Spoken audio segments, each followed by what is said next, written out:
Assalamualaikum warahmatullahi wabarakatuh. Halo semuanya.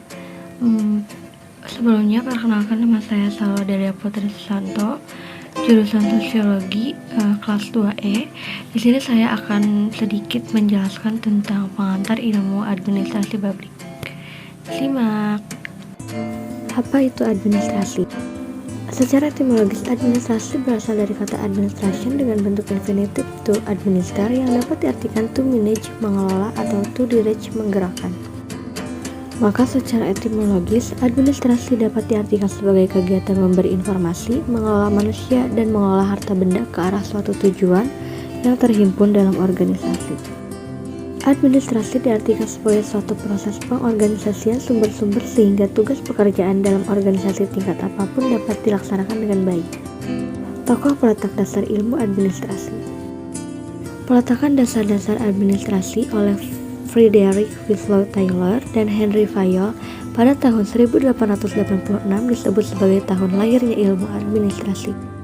Pentingnya ilmu administrasi di kehidupan sehari-hari. Administrasi publik dalam kehidupan sehari-hari sangat penting karena administrasi publik merupakan ilmu yang mempelajari tentang bagaimana pengelolaan organisasi publik, mempermudah suatu pekerjaan, menghimpun data, kegiatan surat menyurat, serta memperlancar proses kemudahan suatu birokrasi atau institusi. Hubungan ilmu administrasi dengan ilmu-ilmu yang lainnya. Pertama, ada ilmu administrasi dengan ilmu politik.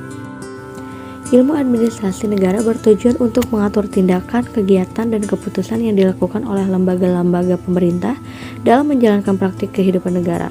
Sementara itu, ilmu politik mempelajari tentang pengambilan keputusan dalam pemerintahan dan hubungan antar lembaga. Kedua, ada hubungan ilmu administrasi dan ilmu ekonomi. Administrasi negara bertujuan untuk mencapai efisiensi dalam pengelolaan sumber daya negara, sedangkan ilmu ekonomi membahas tentang bagaimana manusia memenuhi kebutuhannya dengan cara yang paling efisien. Ketiga, ada hubungan ilmu administrasi dengan ilmu psikologi dan psikologi sosial. Psikologi adalah ilmu yang mempelajari perilaku manusia, sedangkan administrasi adalah proses kegiatan dan organisasi formal, birokrasi, wewenang komunikasi, kekuasaan, dan konflik yang semuanya merupakan input yang berharga dari konsep-konsep sosiologis. Keempat, ada hubungan ilmu administrasi dengan ilmu sosiologi. Ilmu sosiologi merupakan ilmu yang mempelajari tentang perilaku manusia dalam masyarakat serta hubungan yang tercipta dalam masyarakat itu sendiri. Di dalam masyarakat terdapat gejala-gejala sosial yang muncul dari aktivitas masyarakat yang mencakup gejala ekonomi, gejala politik, dan lain-lainnya. Kelima, ada hubungan ilmu administrasi dengan ilmu antropologi.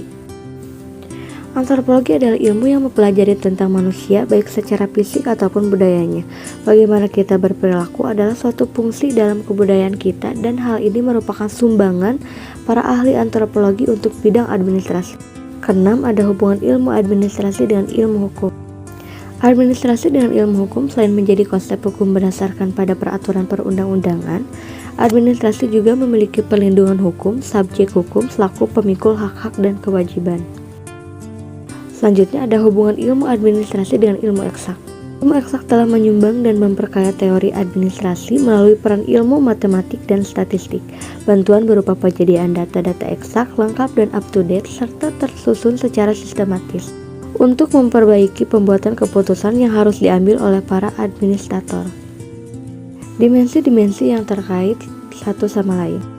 Pertama, ada organisasi. Organisasi adalah wadah atau sarana untuk kegiatan orang-orang yang bekerja sama demi mencapai suatu tujuan. Cirinya adalah adanya orang-orang kerjasama dan tujuan. Kedua, ada manajemen. Manajemen adalah proses perencanaan, organisasi, koordinasi, dan kontrol pada sumber daya agar tujuan tercapai secara efektif dan efisien. Kepemimpinan. Kepemimpinan adalah kemampuan seseorang mempengaruhi dan memotivasi orang lain untuk melakukan sesuatu sesuai tujuan bersama. Keempat, pengambilan keputusan. Kata decide berasal dari Latin yaitu de yang berarti of dan kata caedo yang berarti tokat. Ini berasal proses kognitif cuts off sebagai tindakan memilih di antara beberapa alternatif mungkin. Selanjutnya, komunikasi. Komunikasi menempati posisi sentral dalam organisasi. Di dalam organisasi yang repenting adalah kemampuan manajer dalam berkomunikasi. Selanjutnya ada perbedaan administrasi publik dan administrasi Perbedaan dari tujuan, publik meningkatkan kesejahteraan publik atau masyarakat dalam suatu daerah, private mengusahakan keberlangsungan hidup. Perbedaan dari motif, publik pemberian pelayanan servis yang sebaik-baiknya, private mencari keuntungan yang wajar atas modal yang lebih ditanamkan. Perbedaan dari pelayanannya, publik pelayanan yang sama pada seluruh warga masyarakat, private biasa berbeda kepada setiap pelanggan. Perbedaan dari wilayah yurisdiksi, publik dalam batas wilayah negara atau daerah yang telah ditentukan, private tidak mempunyai wilayah kekuasaan. Perbedaan dari kekuasaannya yaitu publik kekuasaan dari rakyat, private pemilik modal yang berdaulat. Perbedaan dari orientasi kebijakan, publik berorientasi pada peningkatan partisipasi semua golongan masyarakat, private berorientasi untuk mengarahkan masyarakat agar tertarik.